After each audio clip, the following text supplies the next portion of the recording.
Welcome back to the show, everybody. Before I introduce my guest, I want to give a shout out to All Black Everything Performance Energy Drink, the official energy drink of the Athletic Fortitude podcast, available in Walmart, Meijer, and select GNC franchise locations. Again, powering me through this trip. It can't speak enough to how tasty it is. It's healthy, sugar-free.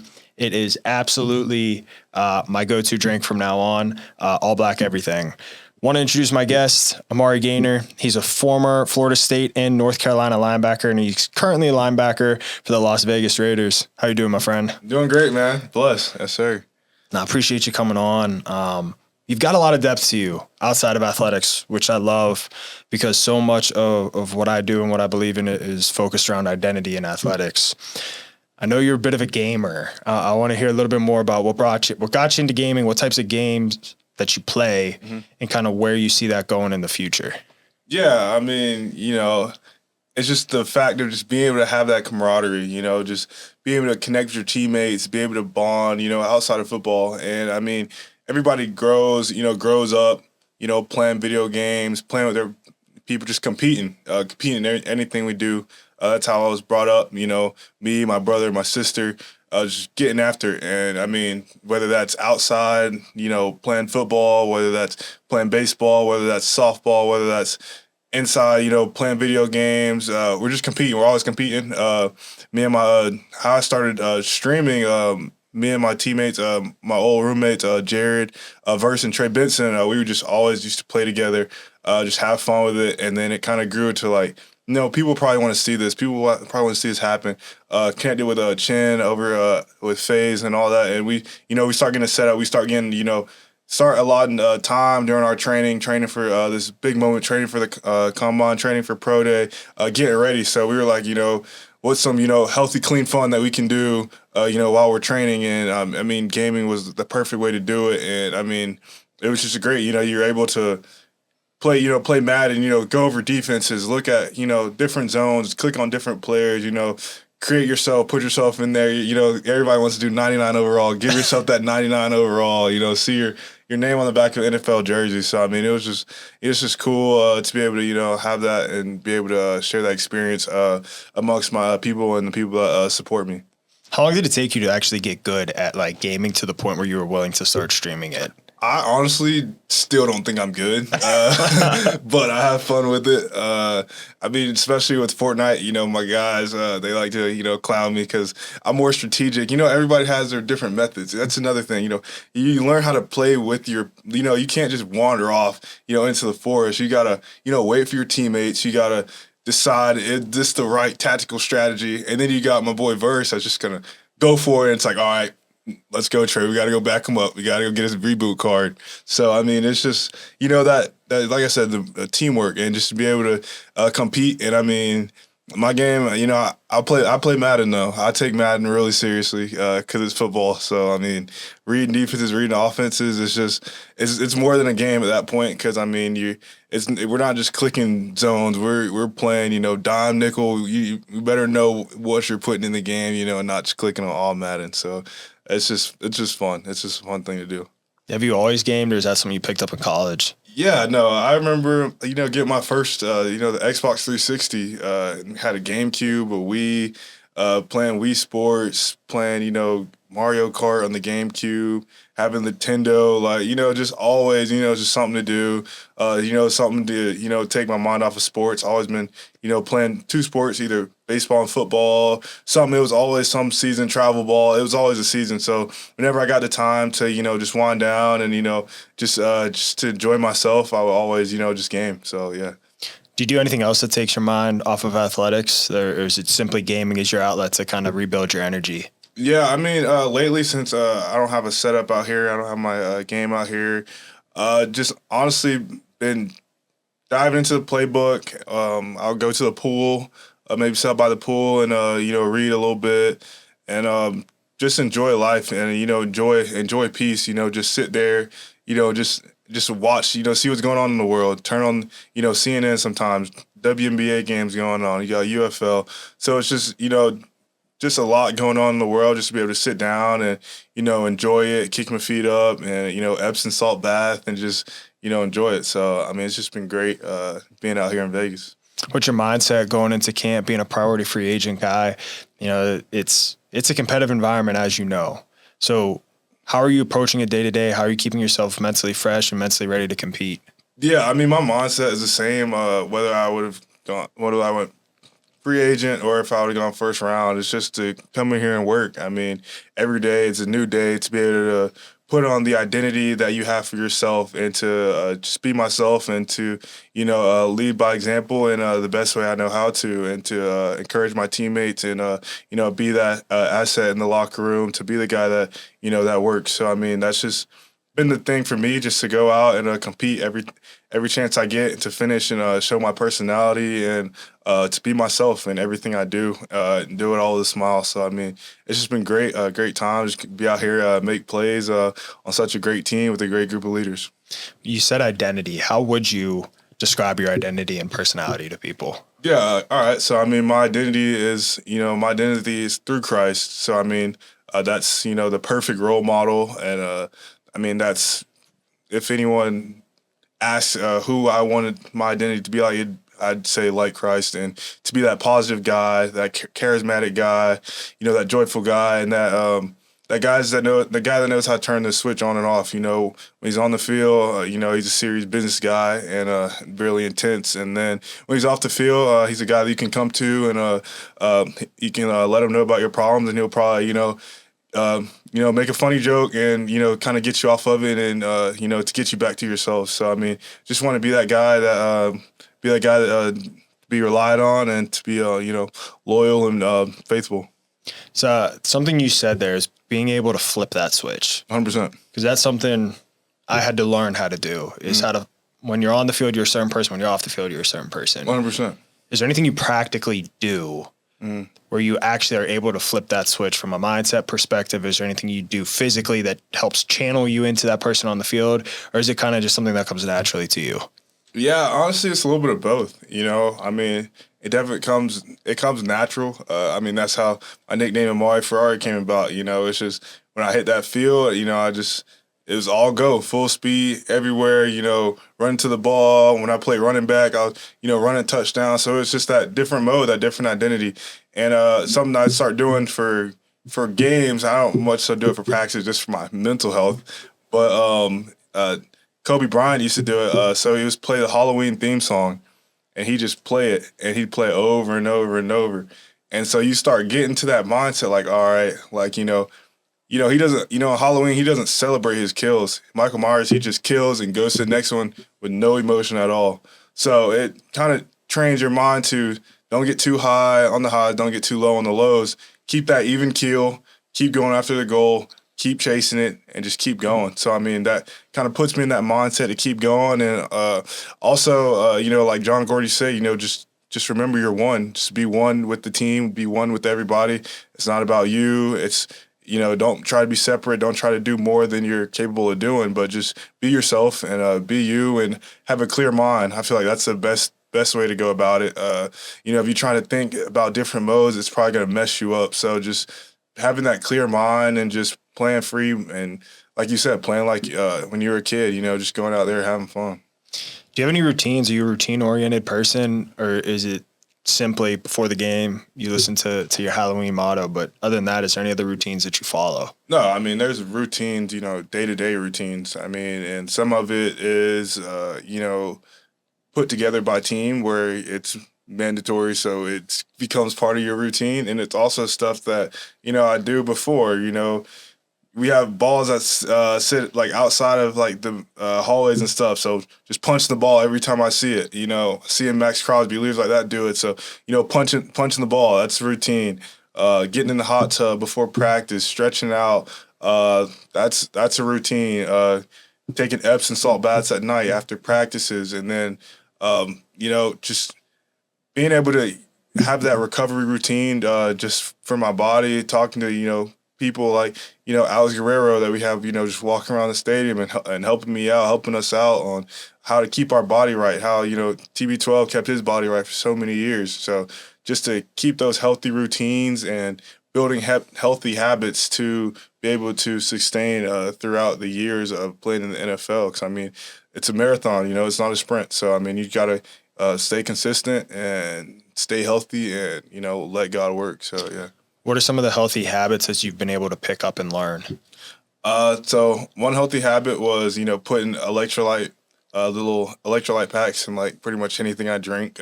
So like all my water, if I have like a little vitamin water or something like that, I'll put electrolytes in it.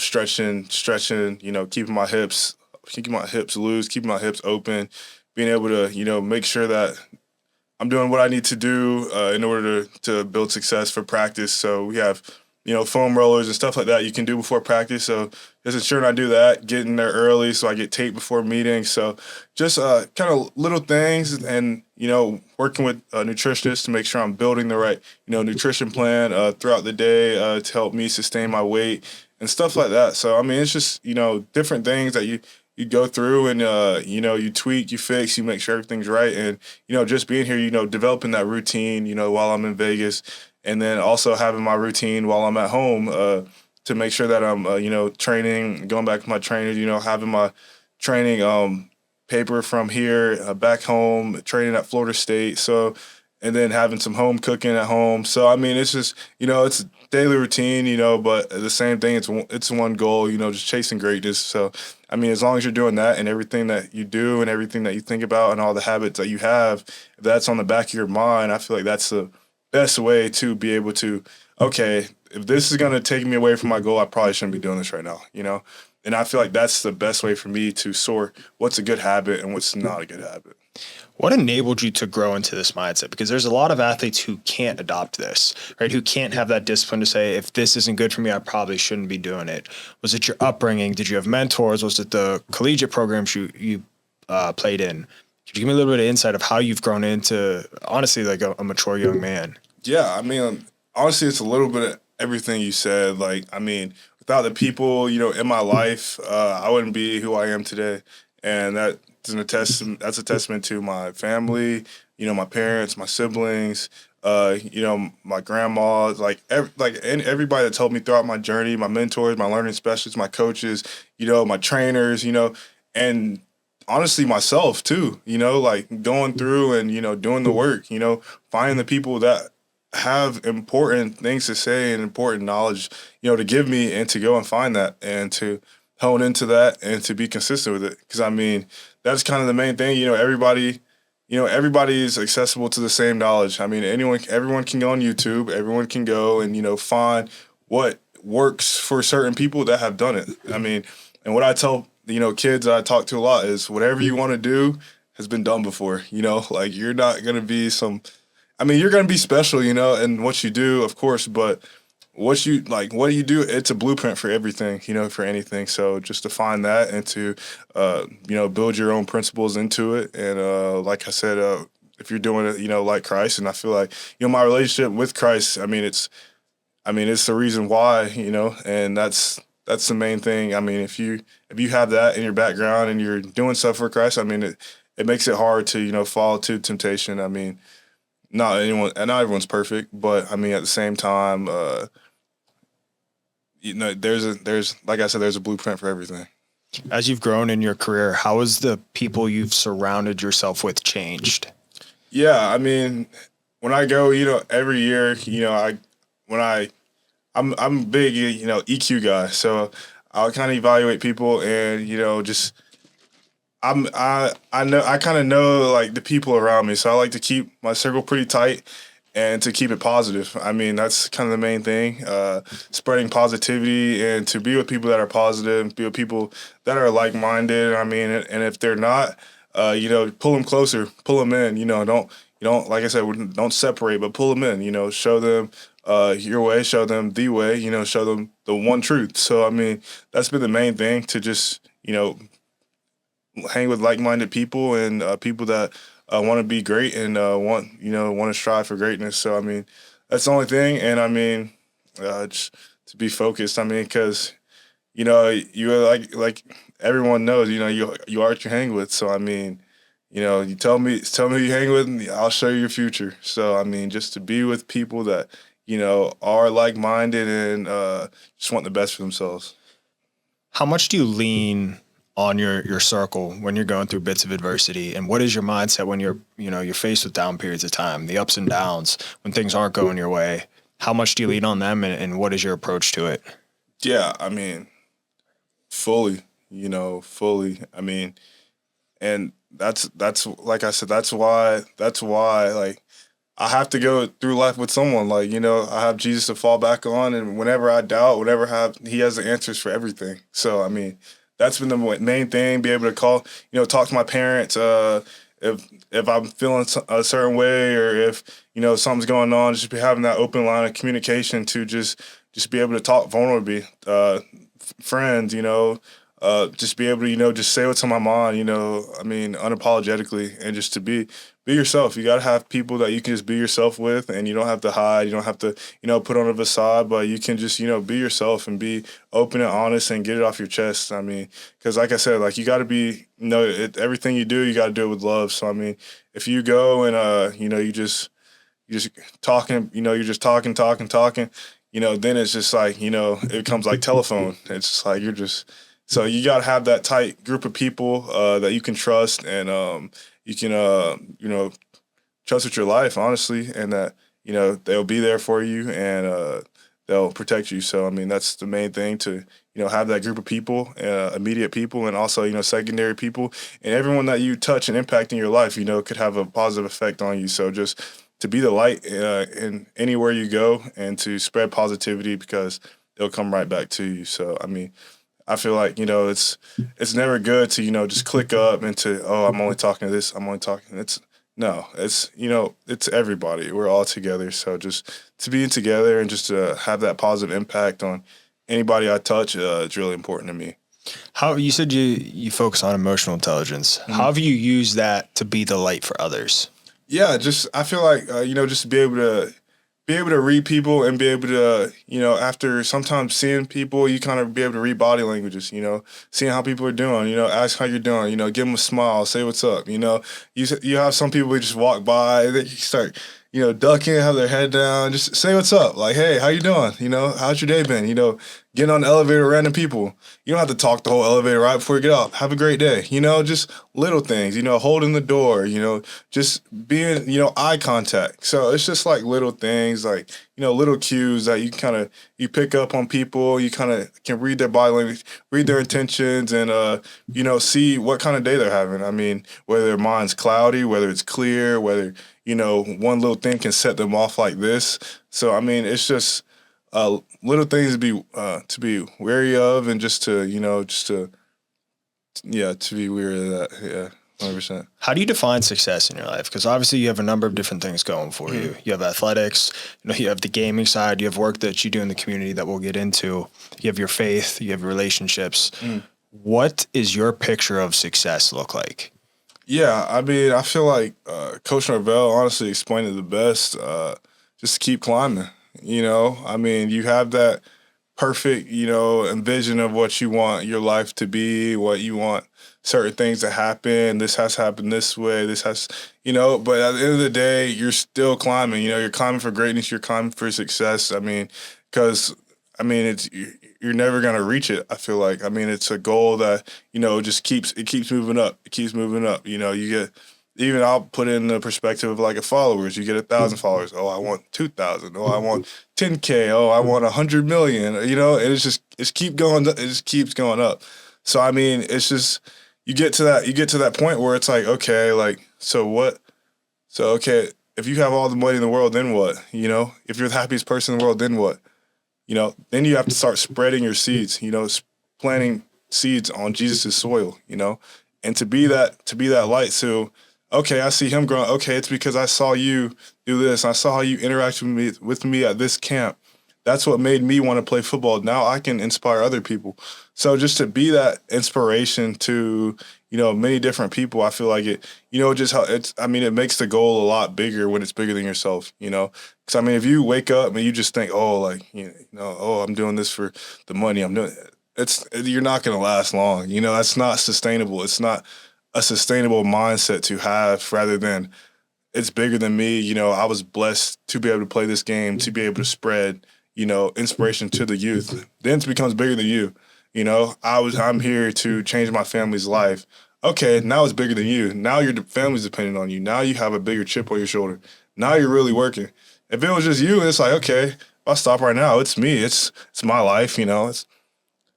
Come on, you know. You got to have that, you know, interior like motivation to, you know, keep going. I mean, like you said, it's 100 degrees out here. Not everybody's doing that. You know, it's different. So I mean, you got to have that different mindset. How do you handle the pressure? Something you said there is for your family. You're changing your family's life. It's bigger than you. How do you internalize and handle that pressure? Yeah, I mean, like you said, I mean, it's no pressure. You know, it's more like a challenge. You know, it's like, okay, I was tasked with this. I've been playing this game my whole life, and I mean, you know, now I can play at the highest level, and I can, you know, compete at the highest level, and I can, you know, show my talents at the highest level. You know, it becomes a faith over fear type thing. You know, if it's like, oh, if I don't do this, then how are they gonna eat? You know, like what? But it's like, okay, God put me here for a reason. You know, there's a reason why I'm here. There's a reason why He wants me here. There's a reason why I went undrafted and I get to play for the, you know, one of the greatest, you know, teams, you know, in Las Vegas Raiders. Like that's a blessing for me. So I mean, just to have that, you know, in the back of your mind and just to keep going. I mean, you know, just to know and have confidence in yourself. And I mean, the way you develop that confidence is how much you work. And that's on the field, that's off the field, and that's spiritually. So it's how hard are you working to have that confidence, to be able to have that success where you're not feeling that pressure of, am I good enough? You know, because I mean, in this game, that's all it comes down to. I mean, whether you're bigger, stronger, faster than the next man that's in front of you and smarter. So, I mean, that's probably the main thing. Yeah, it's the way you live your life. It's not just a punchline, it's your lifestyle. 100%. Was there a defining moment, or when did you start to realize, hey, I have the capability to do something pretty great in this world? Yeah, I mean, I'm surprised at a young age because, I mean, my mom's a teacher, so, you know, she. So that's where the wisdom comes from. Oh, yeah, 100%. Yeah, she taught us early, you know, just you control the controllables, and you can, like, you know, you control what you can control. And one thing I knew I can control my whole life is my work ethic. So, I mean, I just knew, like, you know, I was not going to be outworked. And, I mean, I understood the difference between the time zones, you know. When I'm up, someone else is up, and they're already working. So just like you said, the fear. But, I mean, fear can come in a lot of good ways. Like, you know, the fear of being outworked. If you fear being outworked, you will not stop working. I'm telling you. If you fear that, you will not stop working just because of the general fact of, I don't want to lose. If you fear losing, you're going to want to win. You're going to love winning. You got to love winning more than you fear losing. You know what I mean? So, I mean, just having that mindset and just to be, you know, that guy that is not afraid of that challenge. And anytime anyone has hit me up to work out, you know, I've always answered the bell because, I mean, you never know what conversation, what workout, what piece of knowledge that you might hear in a meeting can be the deciding factor in the game. So, I mean, that's the main reason why, you know, you got to be intense with anything you know, anything you hear, anything you see, just because it may be the defining factor in the game. And, I mean, that's like we've seen plenty of times that may all it take is one play. So, I mean, that's been the main reason. I want to talk a little bit about that fear element because that's tough, you know, to get over fears or to learn how to step into fears. Is there anything that you do that you could pass on in an advice form that helps athletes at any level dive into that fear or overcome the fear of failure? Yeah, I mean, I feel like the main thing would be looking back and asking why. You know, tell me more. What do you mean by that? Like why? Like why are you fearing it? Like what are you fearing? Because I feel like everything has a deeper meaning. You know, like just like you may fear someone may be in a relationship. Someone may be in a relationship and they fear they're gonna get cheated on or something like that. Well, it might be because their parents did, or it may be because, you know, it happened to them in the past. So it's that underlying, like, okay, like what's going on, what's happening. You might not play a lot in one game, so you might go to the next game feeling like, oh, like, am I gonna play? Like, should I prepare like, I did when I knew I was gonna play? Should I work out the same? Like, but when you have that same consistent regimen, you have that same consistent love, you have that same consistent care, it doesn't matter. It doesn't matter the fears that you have. It doesn't matter. It's just a more of a reason to work towards it, more of a reason to love, more of a reason to work even harder for that opportunity, so you won't fear it, so you'll be prepared for that moment. I mean, I feel like a lot of times when people may fear something, it's because you're not prepared. When you're prepared, I mean, you don't fear it. A lot of people fear death. If you're not prepared for it, if you're not ready for that time, if you're not in your Bible, if you don't know Jesus, you're probably gonna fear that time. You're gonna fear looking at him in his eyes. So I mean, it just depends on how you want to look at it and the deeper reason to it. So how do you process your emotions? Because it sounds like there's depth to you, as we've talked about. You're an intellectual. You have high emotional intelligence. How do you process your emotions? Do you stuff them down? Do you speak with anyone? When you start feeling different types of things, how do you work through that? Yeah, I mean, sometimes it can be tough. I mean, it can be tough at times. I mean, smiling through the pain, it can be tough. But I mean, at the same time, you have to be within yourself. Like, I mean, it has to be more than you. It has to be more than yourself. Like, you just can't feel lonely in this world. To where you feel like you have to just bottle up emotions, where you have to feel like you're just a superhuman and you're not human. I mean, sometimes you may have to go cry it out. Sometimes you may have to go, squeeze your fist, unsqueeze it. Maybe you have to work on your breathing. Maybe you have to go talk to somebody about it. Maybe you have to go find a mentor or somebody you look up to or somebody that has been through those trials and tribulations that you're facing and go get advice from that. I mean, I feel like the best thing to do is just to educate yourself. Why am I feeling this? Who are some people that have gone through this, that have succeeded, that have came out? I mean, like you said, I mean, everyone has that vision of getting drafted. Okay, cool. So I'm gonna go. Who are the top undrafted guys? Who are the guys that went to the Hall of Fame that didn't get drafted? Who are the guys that are in the league that are dominating special teams, dominating defense, that are still in the league for 10 plus years that went undrafted? Who are those guys? Who can I emulate my game? Who can I see that's done what I want to do? Where can I see that at? Where can I find that at? So it's just the knowledge. It's knowledge. I mean, whether you see it, you build it, and like you said, it builds confidence. You're like, okay, he's done it. I can do it. Why can't I do it? Why not? All it takes is a mustard seed. So I mean, it's just finding that passion, finding that confidence to help you to be yourself. I want to take a step back. I want to talk a little bit about Florida State. Mm-hmm. You've referenced Mike Norvell a lot. If you were to explain how you feel about your collegiate career, would you say that you've lived up to your own expectations or no? Of course not. I mean, for me, at least my goal is to be All-American before I left. So, and that's anywhere.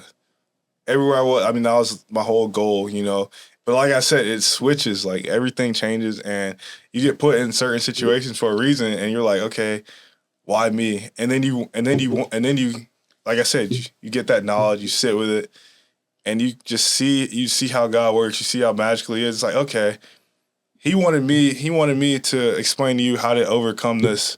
I fractured my foot. He wants, then like, a bunch of people did it after. And I had that knowledge to be able to explain, like, you're going to be good, And it was at both places I've been at. I just had to, tell God, you're going to be good. It's going to be, a short process. Once you, learn how to do this, learn how to do that. I know how you're feeling. I know how that felt. Yeah, you're going to feel that, but this is how you can do that. These are the drills that you can do for this.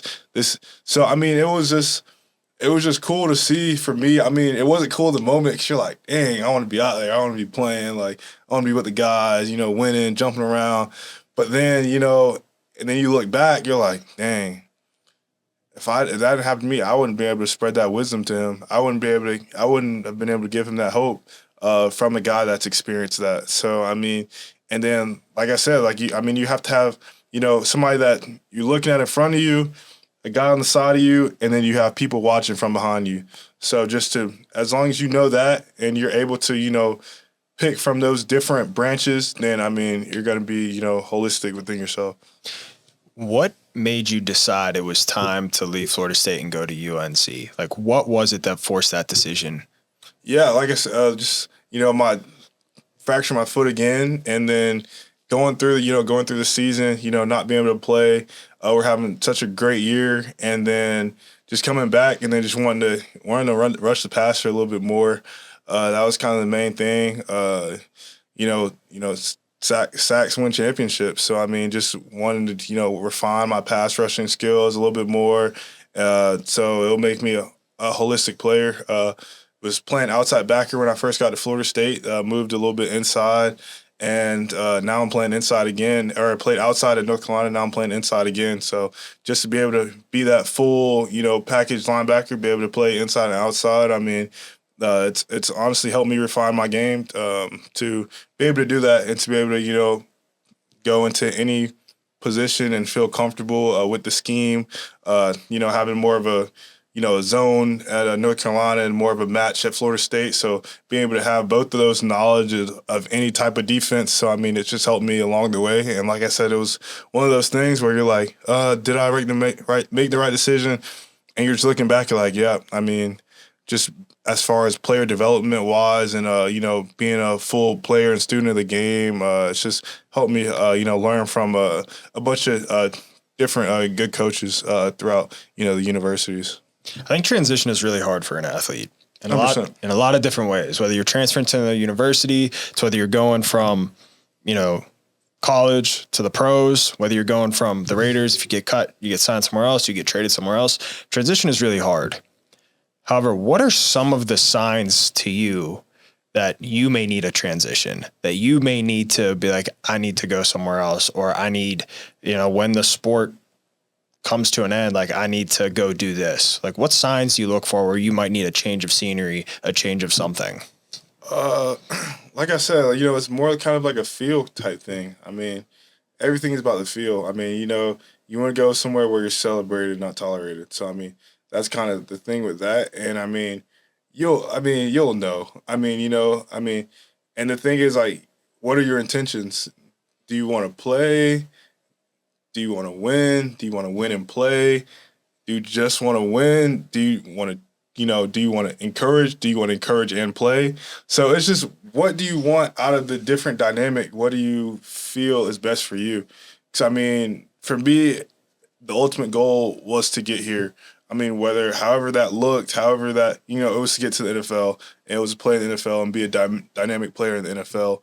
So just to go through that and knowing that was my vision and that's what I wanted to do. And that was kind of the main thing for it. And I mean, as far as like, different transitions, as far as like always being prepared. I mean, because, you never know, you should always be prepared, having LinkedIn, building connections, and people say your network is your net worth. So just being able, and like, while I was at Florida State, people saying you're not gonna be at Florida State forever. Build connections while you're there.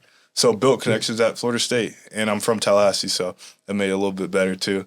And then while I'm at North Carolina, build connections while you're North Carolina. You're not gonna be there at North Carolina forever. Built a lot of great connections at North Carolina. So now being here, being able to build all these connections in Vegas, such a business town, and a bunch of big business. I mean, it's just been great. So I mean, just to be able to, to network and to be able to show my personality and to be myself. And I mean, like I said, the things I'm saying now can go for football. It can go in real estate, business world, whatever. I mean, it's the same thing. It's the same mindset and the same principles of being yourself and to just, pushing for greatness and pushing for more. What makes you different? What's going to be the difference between you making it 10 years in the NFL versus someone who doesn't in the same situation as you? I feel like it's just mainly my love for the game. I feel like that's kind of what it equates to, and being able to do anything to have that, and that's not just me. That's spiritually and just my work ethic and how I go through my daily routines. I mean, and I feel like it's been the same year after year, and I've been feeling great. So just to be able to be myself and to be humble enough to know that it can be taken away from you, and it helps you to lock into that and to real, honestly, football has always felt like a job to me. I know now it's a job actually because we're getting paid for it and we're not amateurs anymore and we're professional. But at the same time, even in college, it felt like it's a job. It's big time college football. It's not play football. So and then now you got NIL as a factor into it. So it's it's business. It is. So just to be here and just to, still keep that business-like routine, taking notes, sitting up straight, just having those things that you develop while you're in college and at such prestigious universities that it just becomes second nature. Like you're just, you're playing football. So, it's just been great. I think a big decider in who sticks around and who doesn't, right, is I use the term commitment level. It's like, how committed are you? When you work or talk with other athletes, they have these dreams, they have these aspirations. When it's like, well, how do we get there? It's okay. Well, it's like, let's look how committed you are, right? If you're a priority free agent or if you're a first round draft pick, what goes into getting to where you want to go? Like you said earlier, which I loved, was look at people who did it before me. What did they do? How did they do it? And how did they get there? So if you were to describe your commitment level, and it's going to be tough, but like to put into words what your commitment level looks like, to go through the ups and downs, through the adversity, how could you describe your commitment level to those who think they may want to get to where you want to go? Yeah, to describe it, the description is fully, all in. That's the only way you can live in this game and be successful. And that is regardless of if you're playing, if you're not, fully all in, whatever you're doing, be the best at it. Find one thing that you can do better than everyone else, and go deep, go dive into it and be the best at it. So, like we were saying, if you're waving the towel, be the best one waving it, just to be open and be yourself. That's the main thing. And commitment comes in all type of ways. Learning the whole defense instead of just your position, running on and off the field, encouraging guys when they're coming in and out. Doing everything with a smile, getting treatment, doing what you're supposed to be doing, being a positive influence for other people.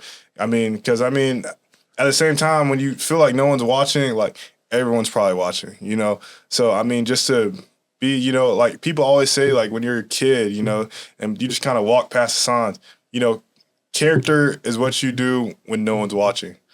So, that's probably the best way to put it, when no one's watching, what are you doing? What are you doing in that room? What are you doing to make you great? What are you doing to separate yourself? Because like we've seen plenty of times, all it takes is this 1 inch. That's all it takes in football. So how are you going to get that? How are you going to get that 1 inch?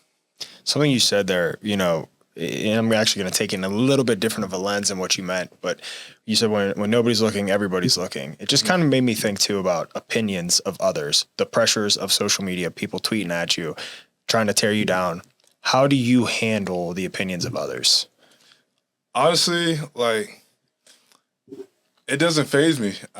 Just because the general fact of I know myself, and also don't give them anything to talk about. That's the other end of that, if you're doing what you're supposed to be doing, you're making plays, you're having a positive impact on the team, and you're doing your job, you're probably not gonna have much criticism. You may have, the few, the guys at home, but you can't if you go in and react, you're giving them a bigger platform.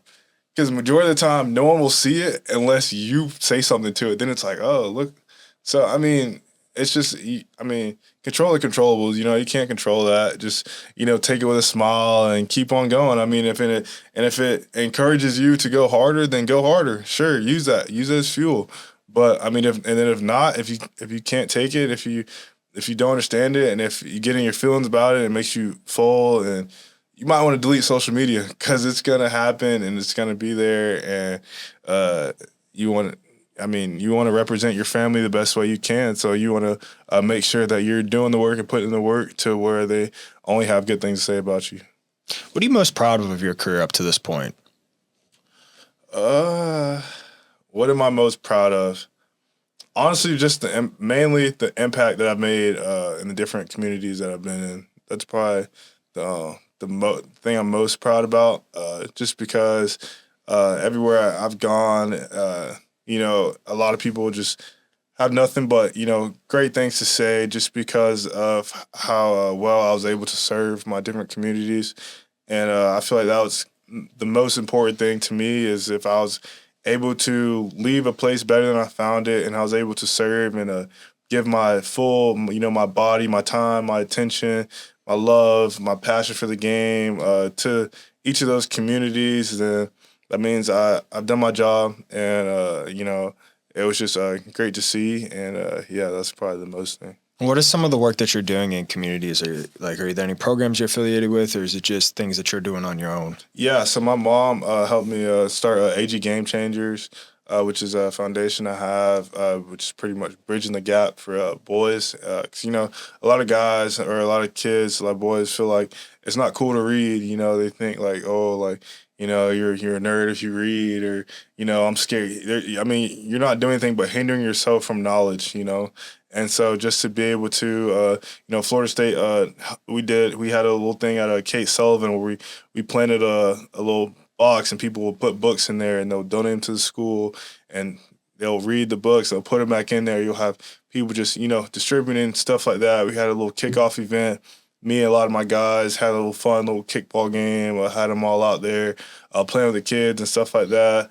We'd go talking to schools, talking to kids, talking to high schools, spreading hope to the kids at other different high schools, different baseball games, and just pretty much telling them, what it took to get here. I mean, what it took to be in this situation, and to, how to sustain that success. Because, I mean, being so young, and, a lot of people think they're doing something, but they're neighborhood heroes, they're just, you're good, but, it's more out there in the world. So, I mean, just to, keep that commitment, keep that passion, to keep going, and to strive to be the best.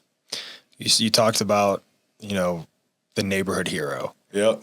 How do you prepare for that smack in the face that every freshman in college gets, when you realize you're no longer the only person that's incredibly talented, that everybody at the university is the best player that they come from? How do you teach that humility piece while also having that irrational confidence that you can achieve great things? Yeah, I mean, like I said, it's from the work.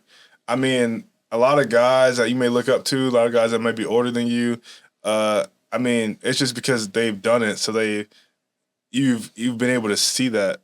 But a lot of times, like, what you do in the dark is gonna come to light. I mean, we all, put our pants on the same, so, I mean, it's just gonna come down to, who is working the hardest, and how hard you work. Because, when you come in, you're like, people are like, dang, like, how are you this condition? How are you this? I mean, you're not physically developed because you're still a kid. Like, you're still a freshman. Like, and you're playing against, 23, 20, 22-year-olds, and you got to learn how to pick up on the game, learn the playbook, pick up on the speed. But, I mean, other than that, I mean, you have so much time to get into complete shape. Because I early enrolled, so I skipped out on baseball season my senior year, and I early enrolled into Florida State. So I was there pretty much for my last bit of high school, pretty much. So, I mean, when I got there, it was honestly if you build a connection with a lot of the players, and you realize, oh, like, they're human too, you probably can go out there and dominate, just because it's like, okay, like, this feels like, I'm still at home. And I mean, that's how it felt to me. Like, I was like, I'm still at home. I'm still playing football. I'm still working out. It's still football. They had to slow me down a little bit, because I was a little bit too aggressive at first, because I was out there to prove myself. I mean, it's something to prove. So, I mean, but as we got the pads on, they saw it was,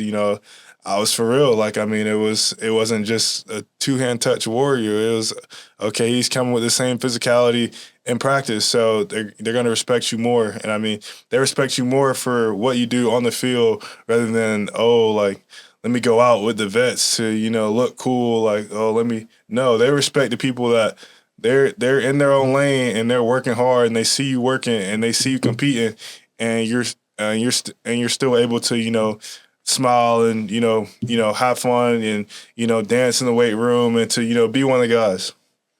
For all the college athletes going through NIL and transfer portal right now, what would your advice to them be on withstanding the ups and downs of the NIL, of the portal people coming in to replace you?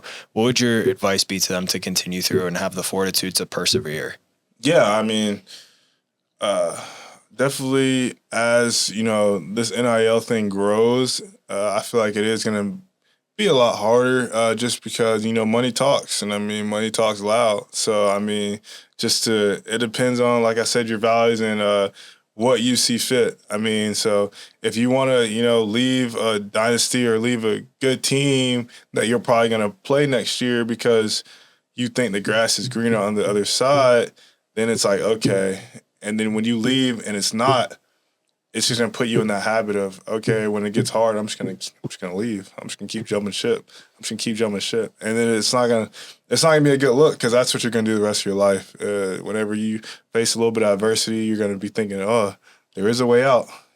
So it is that healthy balance that you have to walk a fine line between. But at the same time, if you, like I said, if you feel like it's gonna benefit you and your career by leaving, and maybe you want to be in a different position, or maybe someone sees value in you somewhere else, then go for it.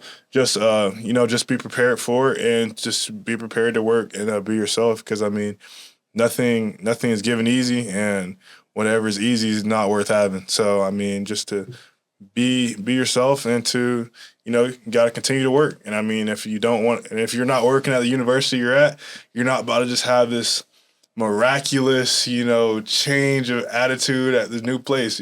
You're gonna go back. You're gonna fall back to your habits. You're gonna do what you were probably doing over there, and I don't know. So, it just depends on who you are, and depends on the goals you have for yourself. Yeah, that conversation, it's so nuanced. Everything needs to be examined on a case-by-case basis. Because like you said, there's going to be some guys who work their tail off in one place, go somewhere else, and they work their tail off again, and they see the fruits of their labor. Then there's the same on the opposite end of the spectrum. People who don't work hard, they have some false belief of the transfer portal going somewhere else that's going to save them, but then they go somewhere else and they still fail because of their lack of awareness around what they do. Right. How did you become so self-aware? Right, because it's difficult, and athletes struggle with it. In particular, young athletes, particularly with the world of social media right now. Everyone's the greatest thing ever. Mm-hmm. Where did your humility and self-awareness come to put faith in preparedness, to put faith in the work and being the hardest worker in the room? Yeah, like we've been saying, it's, what has he given me?